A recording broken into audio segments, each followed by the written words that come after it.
From the New York Times, it's The Headlines. I'm Tracy Mumford. Today's Friday, May 30th. Here's what we're covering.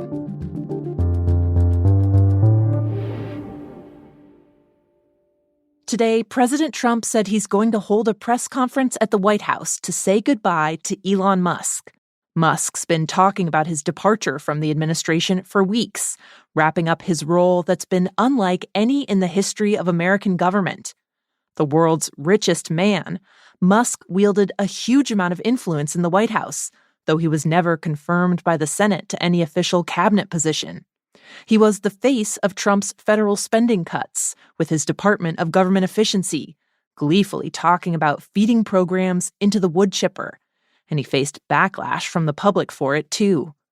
Marking his exit, Trump wrote, quote, "This will be his last day, but not really, because he will always be with us, helping all the way. Elon is terrific." As Musk leaves Washington, The Times has learned new details about his drug use when he first joined President Trump on the campaign trail. While Musk was stumping for Trump, jumping around on stage at rallies and donating about $275 million to the campaign, he was doing drugs far more intensely than previously known. As you can see, I'm not just MAGA, I'm dark MAGA. He took ecstasy and psychedelic mushrooms. He told people he was having health issues that match side effects associated with chronic ketamine use. And he traveled with a daily medication box that held about 20 pills, including ones with the markings of the stimulant Adderall. It's unclear whether Musk continued taking drugs when he started working at the White House and was given the authority to reshape the federal government. But he did exhibit erratic and troubling behavior, insulting cabinet members, garbling his answers in an interview, and gesturing like a Nazi. Musk has previously said he takes ketamine for depression, though he didn't respond to requests from the Times for comment. The White House also didn't respond when asked if Musk had to take drug tests as part of his role.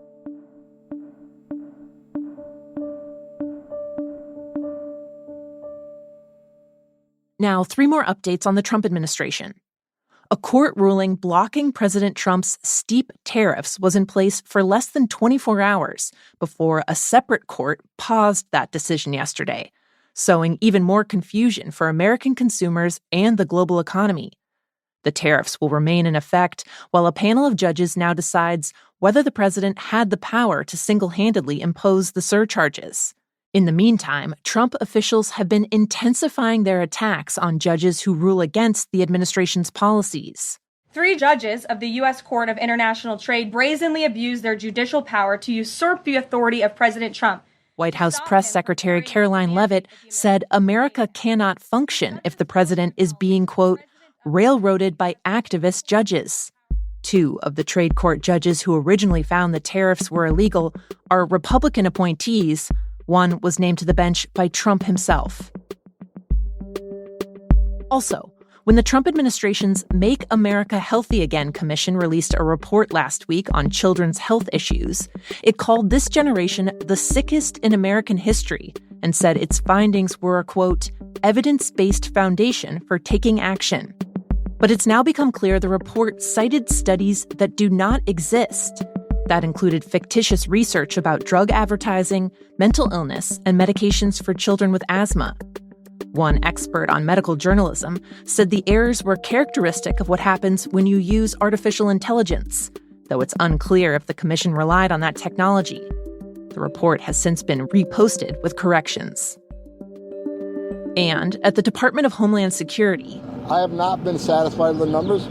Kristi Noem, Steve Miller, myself, we all want more numbers, so we expect a fast increase in number of arrests every day. Several top officials have left their jobs, part of a shakeup in leadership as the Trump administration pressures the department to ramp up deportations. The White House says immigration authorities have been arresting about 700 people a day, but it's aiming to get that number up to 3,000. Meanwhile, The Times has been reporting on how the administration's aggressive crackdown is affecting immigrant communities, in particular, farm workers, many of whom are undocumented. My colleague Anna Lay recently traveled to rural upstate New York to talk with some of them. There's been a lot of anxiety these past few months. People have been staying home a lot more than they would otherwise. They have been avoiding going to the grocery store. They've been avoiding going to church. They told me they won't even sometimes get ice cream with their children. This fear that people have is heightened by the fact that they are living in a place where a lot of voters are Trump supporters. And a lot of people there seem to want these deportations to happen. There is this fear that people are going to get turned in by their neighbors, and there is evidence that this happened. I spoke with a man whose wife hit a deer while she was driving in a snowstorm. She knocked on a neighbor's door for help, and instead of getting help, the neighbor called the authorities and reported her for suspicious activity, and she was taken away by ICE. What's happening in upstate New York is happening in farming communities all across the country. It's happening in California. It's happening in Texas. Farm workers will hear about people getting picked up by the authorities, so they'll go into hiding, and then they come out when they're ready to live their lives again. But then they'll hear about more activity involving law enforcement. So a lot of them told me they're caught in this cycle of fear and anxiety.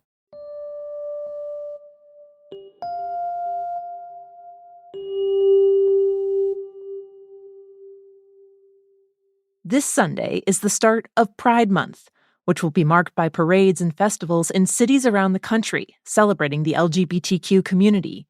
In years past, companies big and small had jumped on board to sponsor these events, clamoring to have their logos splashed on T-shirts and banners. But this year, many companies have backed away. New York Pride has had a quarter of its sponsors drop out or scale back, including Garnier, Sky Vodka, and MasterCard, which were all platinum sponsors last year. Target is still participating, but asked for that to go unpublicized.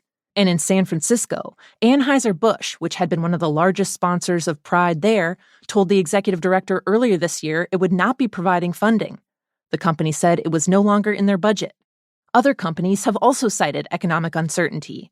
But Pride organizers see another factor: the Trump administration's crusade against diversity, equity, and inclusion programs. The head of Milwaukee Pride said corporations he talked to worried they might be penalized or punished by the government, saying, quote, "Everyone's afraid." One specialist in LGBTQ marketing told The Times corporations have actually been getting nervous for a few years, as there's been growing backlash to the increased visibility of LGBTQ Americans.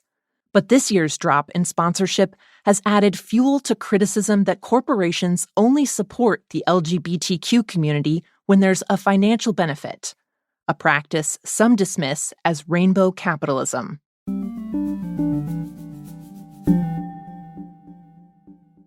And finally, who's boss? It's Ho Shou-ryu versus Ono Sato. This week, the world of sumo wrestling named a new Yokozuna, or Grand Champion, the highest title awarded in the sport. Good initial charge by Ono Sato. Ono Sato, as he's known, is a 24-year-old who weighs in at 420 pounds. And his ascension is a huge win for Japan, which, despite inventing sumo, has lost its dominance in the last few decades. Until the 90s, all Yokozunas were Japanese, before Mongolian wrestlers started to rule the ring.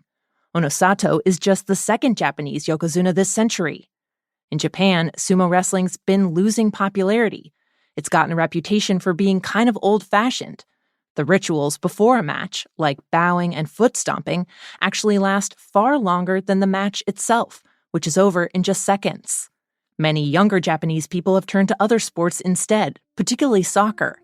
But some sumo fans are hoping Ono Sato can change that, dubbing him the savior of Japanese sumo. Those are the headlines, but stick around, we've got the Friday news quiz for you after the credits. Today on The Daily, Rachel Abrams talks with the business owner whose lawsuit may be the downfall of Trump's tariffs. That's next in the New York Times audio app, or you can listen wherever you get your podcasts. This show is made by Will Jarvis, Jessica Metzger, Jan Stewart, and me, Tracy Mumford. Original theme by Dan Powell. Special thanks to Isabella Anderson, Larissa Anderson, Lindsay Gelman, Jake Lucas, Zoe Murphy, Katie O'Brien, and Paula Schumann. Now for the quiz. All May, we have been giving you a chance to test your news knowledge on Fridays, and we are going to keep it going into June as well. So, we've got questions about 3 stories the Times has covered this week. Can you answer them all?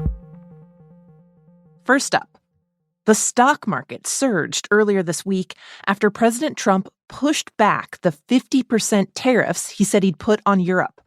It's a trend economists have taken note of. Trump threatens high tariffs only to lower or delay them, sometimes within days. That pattern has now even been given its own nickname. Mr. President, Wall Street analysts have coined a new term called the taco trade. What's your response to that? The term taco trade is an acronym. So your question, what does the taco in that stand for? I'll give you a hint. The T stands for Trump.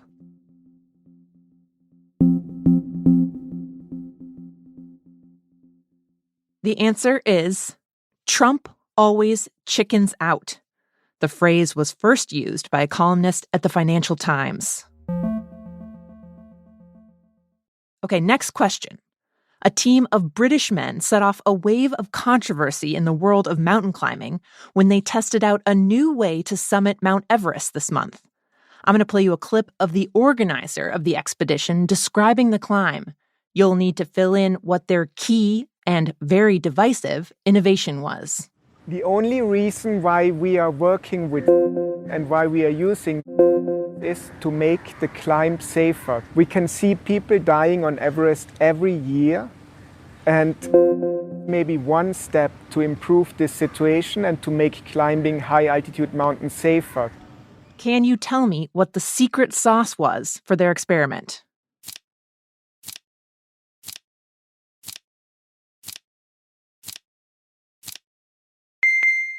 The answer is xenon gas. Leading up to the climb, about 2 weeks out, the team inhaled the gas, which effectively tricked their bodies into thinking they were already at high altitude. They were then able to get to the top of the world's highest mountain in less than 3 days, without needing to acclimate, a process that would normally take weeks. Interestingly, while very fast, 3 days is not the record. According to the government of Nepal, the fastest climb of Everest ever was done in 2003 by Lakpa Gelu, a Sherpa who reached the summit in just under 11 hours. Okay, last question. Your word is éclaircissement.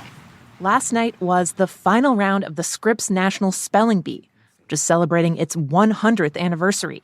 Éclaircissement. E-C-L-A-I-R-C-I-S-S-E-M-E-N-T. Éclaircissement. That is correct.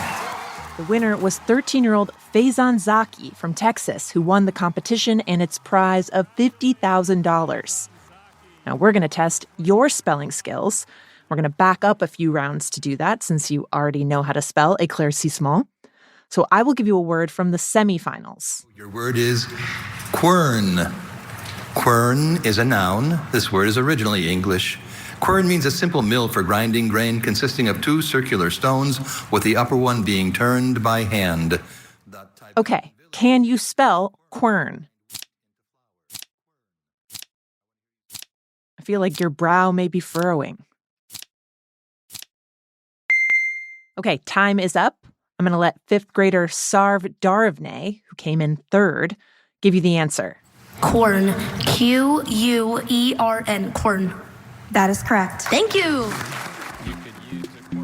That is it for this week's news quiz. If you want to tell us how you did, what you think about the quiz, you can always email us at theheadlines@nytimes.com. The show will be back on Monday, and we'll try a few more questions next Friday.